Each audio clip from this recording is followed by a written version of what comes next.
Welcome to the Foreign Policy Week in Review with Daniel McAdams of the Ron Paul Institute for Peace and Prosperity. Thanks for joining me again, Daniel.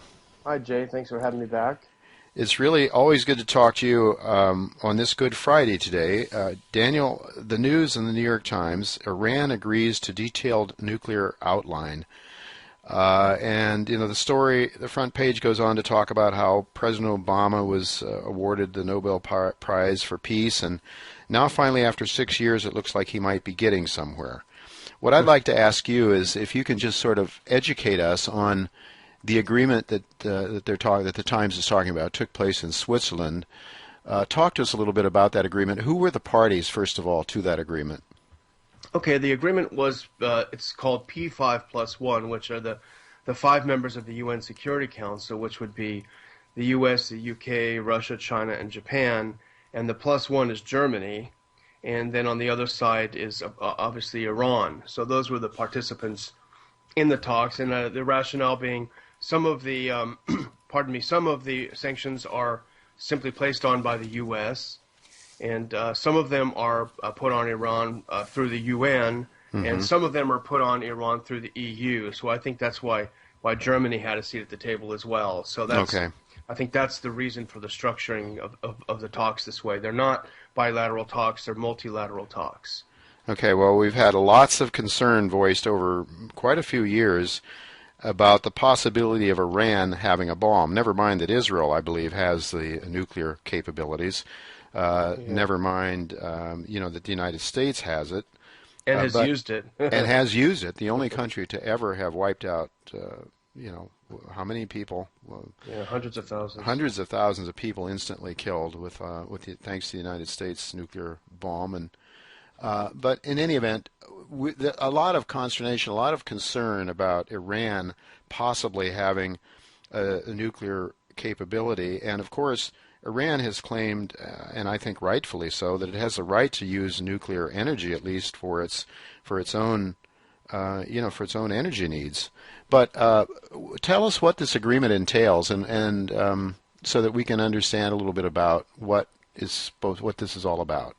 Yes, and to go back to your point, which is a good one, is because Iran is a signatory of the Non-Proliferation Treaty, it does have the right enshrined as a member of the treaty to peaceful enrichment of uranium for peaceful purposes. And I think what most people probably don't know, because of the propaganda we call news, is that Iran has never been found in violation of its treaty obligations. So there's one thing. And the other thing that's important to remember, that despite what the Neocons say, neither the U.S. intelligence community, we discussed this last time, Jay, neither the U.S. intelligence community nor even Israel's intelligence service, the Mossad, believes that Iran is pursuing a nuclear weapon. So that isn't certainly what the impression we get. Always exactly. Is that within 1 year they could have one, we're told. Within 1 year. Netanyahu said since 1992, I think, that they're a couple of years away, or a year away, or 6 months away, or 15 minutes away. Yeah. That's been the cry for so long. But as to the agreement itself, sort of the bones of the agreement are simply a limitation, Iran agreeing to voluntarily undertake a limitation of its nuclear energy program as a show of goodwill in exchange for the relief from the sanctions that have been put on Iran. And it's funny, Dr. Paul and I are working on starting a little TV show, and we researched the sanctions to talk about it the other day, and it was interesting to look at the sanctions really originate from 1979. Wow. The U.S. sanctions on Iran, and that was because Iran overthrew the U.S.-backed dictator, the Shah of Iran, sure, Reza Pahlavi, and so the U.S., although they did attack the embassy, obviously, and that was not a very nice thing to do. However, that is you could explain that away as blowback from U.S. decades of support for Pahlavi, for the Shah, sure, and his brutal regime. It doesn't excuse it, but it certainly, I think, explains the anger. Sure. So basically, there's a people revolution like the U.S. is fomenting everywhere around the world. The people rise up and overthrow a dictator, but the problem is he's our dictator. So right. instead of being welcomed by the State Department, sanctions were placed on Iran, and that was really the origin of the sanctions.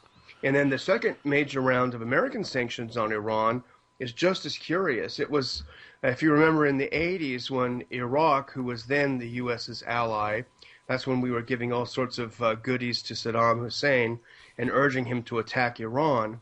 Well, he did attack Iran, and the response of the U.S. to his attack on Iran was to put more sanctions on Iran, which is interesting, I think. And then, of course, through the 90s, Iran and Libya were the real bad guys. And so the House passed the Iran-Libya Sanctions Act. It was called ILSA, and because they were both really evil bad guys. And lo and behold, a few years later, they decided, well, Gaddafi's not such a bad guy after all. He's actually a pretty good guy. Yeah. So they took Libya off of it, and it was just the Iran Sanctions Act. And then, of course, we know a few years after that, they decided, well, you know what? Gaddafi is a bad guy. Let's go and overthrow him. And as Hillary Clinton said, we came, we saw, he died.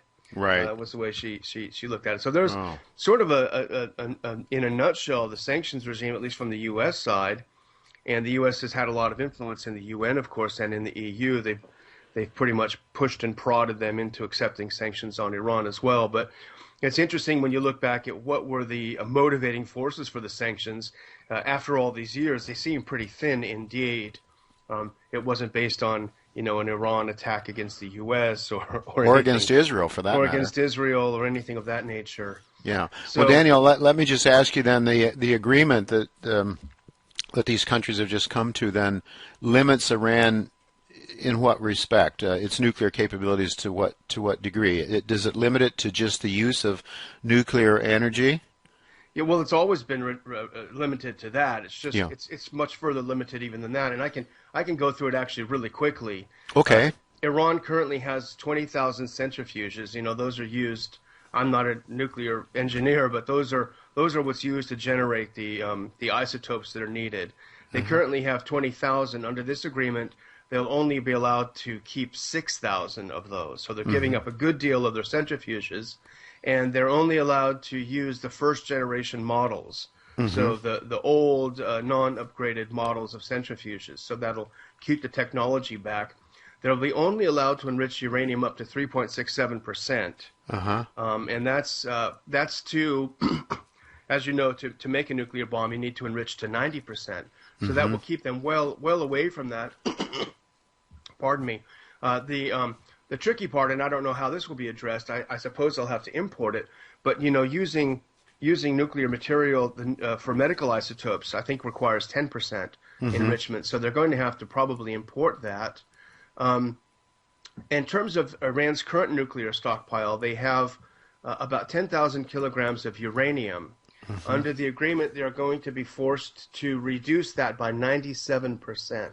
They're giving up 97% of the nuclear stockpile and will only be allowed to have 300 kilograms. And in addition to that, they're going to have to retool their heavy water plant, which could produce plutonium, and it will be changed and downgraded. And the facilities, the nuclear facilities, will all be open to much more invasive inspections.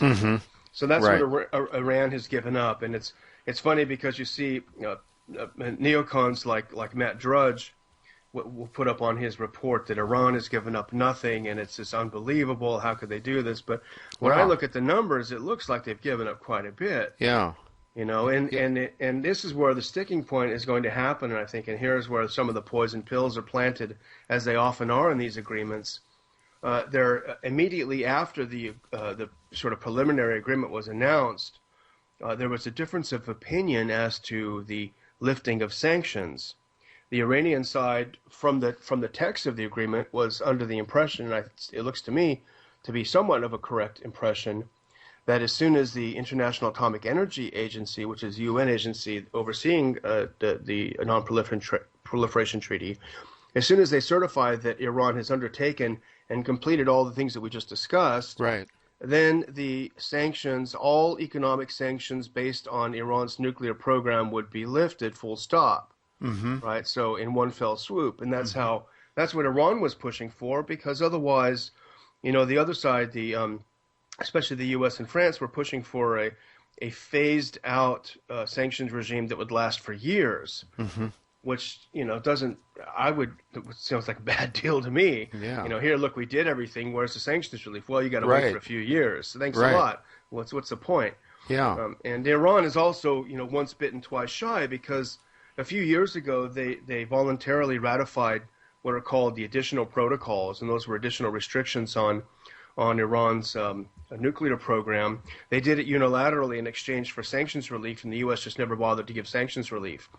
So Wow. they know that this is a tricky thing. Yeah. So immediately, John Kerry issued some talking points after the announcement was made that were much more ambiguous about how the sanctions would be lifted. Ah. So I think this So there is we built go. in. Yeah, that's the poison pill built in. So there we go. I mean, yeah, President Obama can go down as this peaceful president and with nothing really happening. I mean, he's establishing a legacy as a peace president, or trying to at least, and yet nothing really ever gets done the way it looks. He can still do a lot, though. I mean, if his heart is really in the right place, he can tell John Kerry to take your medication. Yeah. This is how I read the deal. This is the deal. He can do that. He's going to have to deal with Congress. Yeah. And I wrote a little something yesterday about the neocon freakout over the deal, and the very first tweet that Bill Kristol, our favorite neocon, one of our favorites, Yeah. but his very first tweet was, "Every member of Congress should do his duty and act to kill the proposed deal." Right. So, Yeah, well, and I just don't understand the logic of it, Daniel. Again, I'm not, in this in the weeds on this issue anything like you are, but just listening to what you were saying in terms of the limitations on Iran, I mean, how are they a threat? I mean, if they're and especially if there's verification from, and I'm sure the United States would have its parties involved in the United Nations, but also the United States intelligence community would be there. Certainly, how can this be a threat? How can we not go along with it except if people don't want to have peace? well, I think one of the real underlying factors is it has nothing to do with Iran's nuclear program. Yeah. And I think it's the neocon line. It's certainly the Netanyahu Israeli neocon line, which is they have got to convince the rest of the world that Iran is not a rational actor. Yes. That is absolutely critical to their program. Right. If Iran is seen as a normal country, a normal country that can sit down at the table, in a civilized manner and negotiate an agreement and abide by that agreement, then everything that the neocons and the Israelis have been telling us for decades is exposed as a lie. And so I think that's why this incredible desperation to kill the deal, to find some way to provoke Iran into doing something so they can say, aha, we told you, you cannot deal with these people. Yeah. Yeah. You have to demonize. This is the neocon approach. You've got to demonize people. Hussein is a Hitler. Gaddafi's a Hitler. Putin is Hitler. Right. The Iranians are the mullahs. They're worse than Hitler. As a matter of fact, Mark Kirk, the unbelievably aggressive senator from Illinois, said this agreement is even worse than Chamberlain in Munich. It's worse than the Nazis. Yeah. Yeah. So, and then we use false flags many times too to get them to strike out at us, so we can say, "Aha! See, Iran isn't rational." And I think Yemen is one of those false flags, Jay, because what do you see when you see about Yemen? It's the Iranian-backed Houthis, when in fact the form of Shia Islam that the Houthis follow in Iran is actually closer to the Sunni, or in Yemen is actually closer to the Sunnis in Yemen than the Shia in Iran. Mm-hmm. So, and there's really no evidence that they're backed by Iran. So that is one of the false flags right there. You're absolutely right. Yeah. Daniel, I wonder, this has always had something to do with economics, I believe, all of these conflicts, but certainly I would think that Saudi Arabia must be not very happy about this either. Well, yeah, they view Iran as a rival.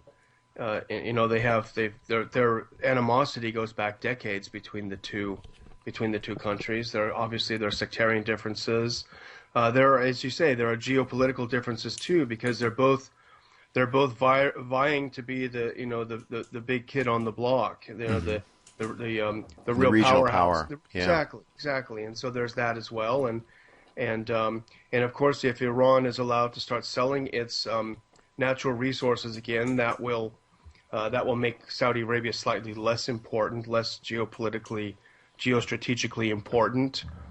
So there are a number of economic factors. You're absolutely right. Yeah, I see, I think I read the headlines last week that Saudi Arabia was having more trouble selling their oil to Asia, and I'm wondering if that might not have something to do with the warming up between Russia and China.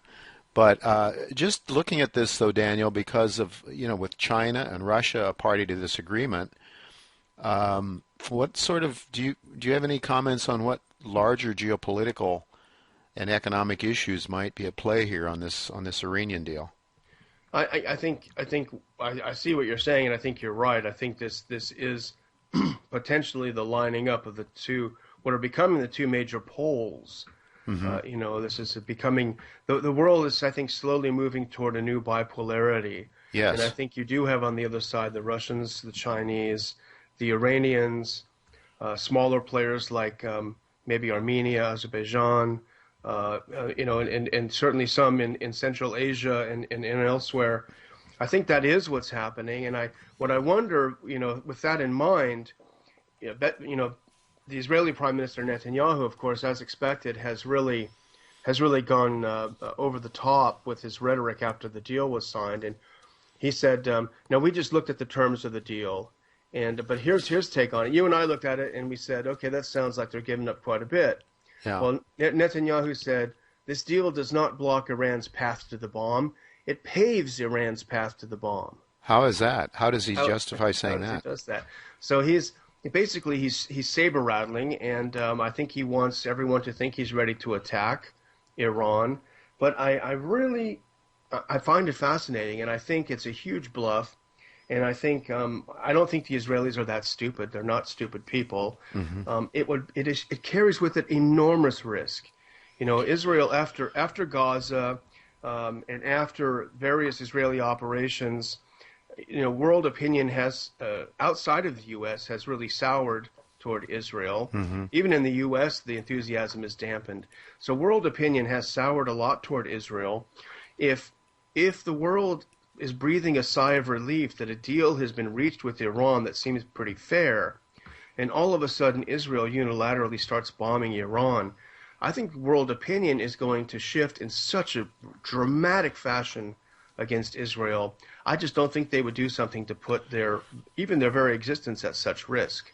Daniel, let me ask you if Netanyahu is suggesting that this deal actually accelerates Iran's ability to develop nuclear weapons.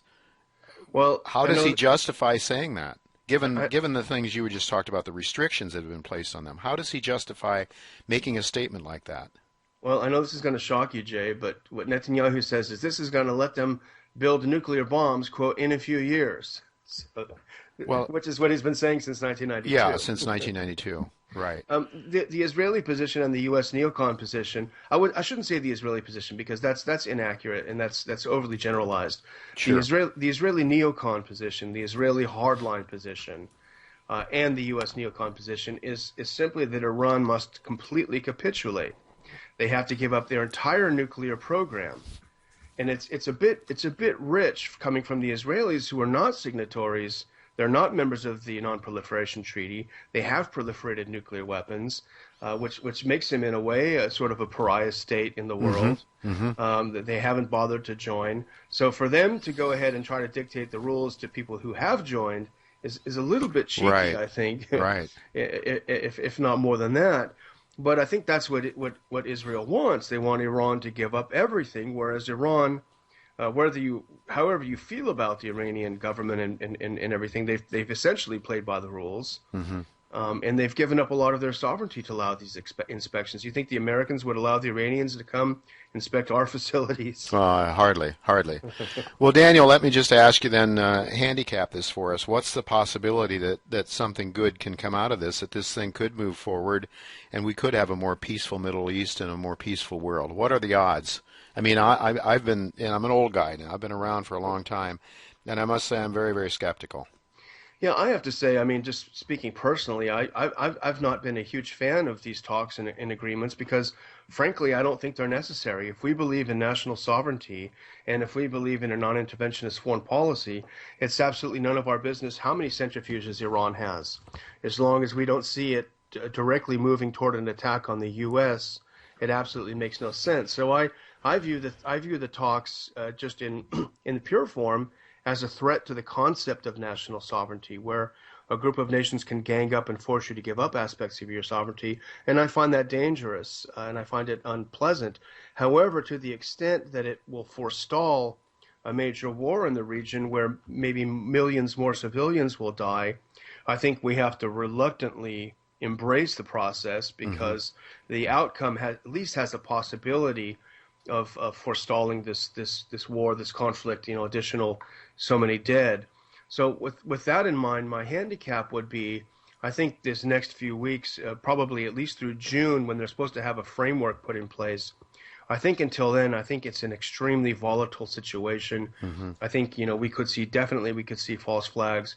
We're going to see so much propaganda about Iran that we're going to be nauseated. Yeah. And hopefully some of that backfires. Yeah. But there's, Jay, very well that the U.S. media is in such lockstep. Oh, for sure. With the interventionists and neocons. Oh, for sure. And so I don't think, we're going to have to work double time at the Ron Paul Institute to try to... Well, Daniel, you said a little while, just a moment ago, you said, if we believe in national sovereignty. And I frankly don't think most Americans think of it. They sort of think that America going around the world using force to reshape governments is a good thing. Yeah. That it's actually, and this is the propaganda, of course, that, we're special in America and we're superior and we should be making the world a better place. As Hillary Clinton said, we want democracies, but our kind of democracy. Exactly. So, I mean, and until we get back to the point where we actually believe that nations have a right to be sovereign, I don't think that, pose that question even to my more intelligent friends, and I don't know that they would necessarily think much about it. Well, we've gotten away with dictating the terms for quite a while, and I think people have forgotten what it means that sovereignty is a give and take. Right. It also means you have to respect other countries' sovereignty. Right. So right. we've almost forgotten that part, which I think is dangerous. Yeah, we get back to the first principles, and what our country was founded on, and the reasons we kicked the British out, and now we're acting just like the British, essentially as a superpower, going around reshaping governments, redrawing maps in a way that favors our quite frankly, I think our fascist interests. But in any event, that's editorializing perhaps more than I should. Daniel, anything else you'd like to add on this topic, or anything else? Well, I think Yemen is heating up. It's one of the greatest mistakes that the Saudis have ever made. I think if they try to have a ground invasion, they're going to meet some Houthis who actually do know how to fight, as opposed to the Saudis who've been pampered for a long time. The Houthis are a fierce tribe. They're fighting for their own homeland. The Saudis have killed, I think the UN or one of the humanitarian groups have said that now more than 500 people have been slaughtered in Yemen thanks to Saudi bombs. There's no end game. The Saudis have absolutely no idea what they're doing. They're circling around and rebombing the things that they've bombed before, and it's an absolute disaster of their own making. The U.S. is very squarely behind them. The beneficiaries of the Saudi bombing run thus far have been al-Qaeda in Yemen, which I thought were our enemies, but they've made great gains recently with the distraction caused by the bombing of the Houthis. The Houthis, who we're supporting the bombing of, are fight against al-Qaeda. They're enemies of al-Qaeda. Wow. So essentially, the U.S. is on the side of al-Qaeda in Yemen. Talk about an absolute insane disaster. Well, it seems one after another in the Middle East. Everything that we get involved with makes this Middle East less stable, not more stable, and the sovereignty of nations less secure than they were before. Absolutely. I mean, you know, a few months ago, someone said, you know, the U.S. is on the side of Al Qaeda and ISIS. I would have said this guy's a kook. He's a Yeah. conspiracy theorist. And I still don't like to make such blanket statements because I think it's not good to do that.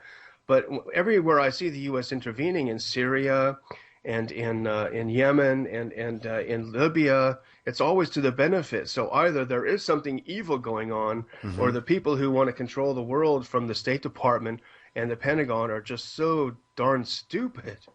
Yeah. I mean, you have to wonder. Well, you wonder sometimes if you just create chaos and disorder, so then you can go in and create order. Not unlike what the mafia is known to do, to raise a false flag and then come back and tell you, and collect some revenues for protection, right?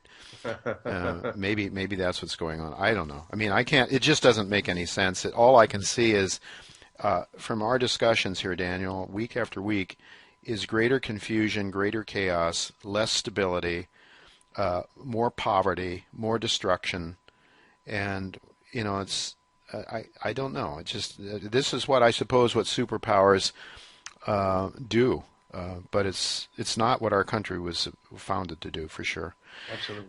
All right. Well, thank you, Daniel. I guess we have to keep our eyes on Yemen, then. That's really probably what we'll talk about next week, perhaps. Okay, sounds good. All right. Thank you, Daniel. Thanks, Jay.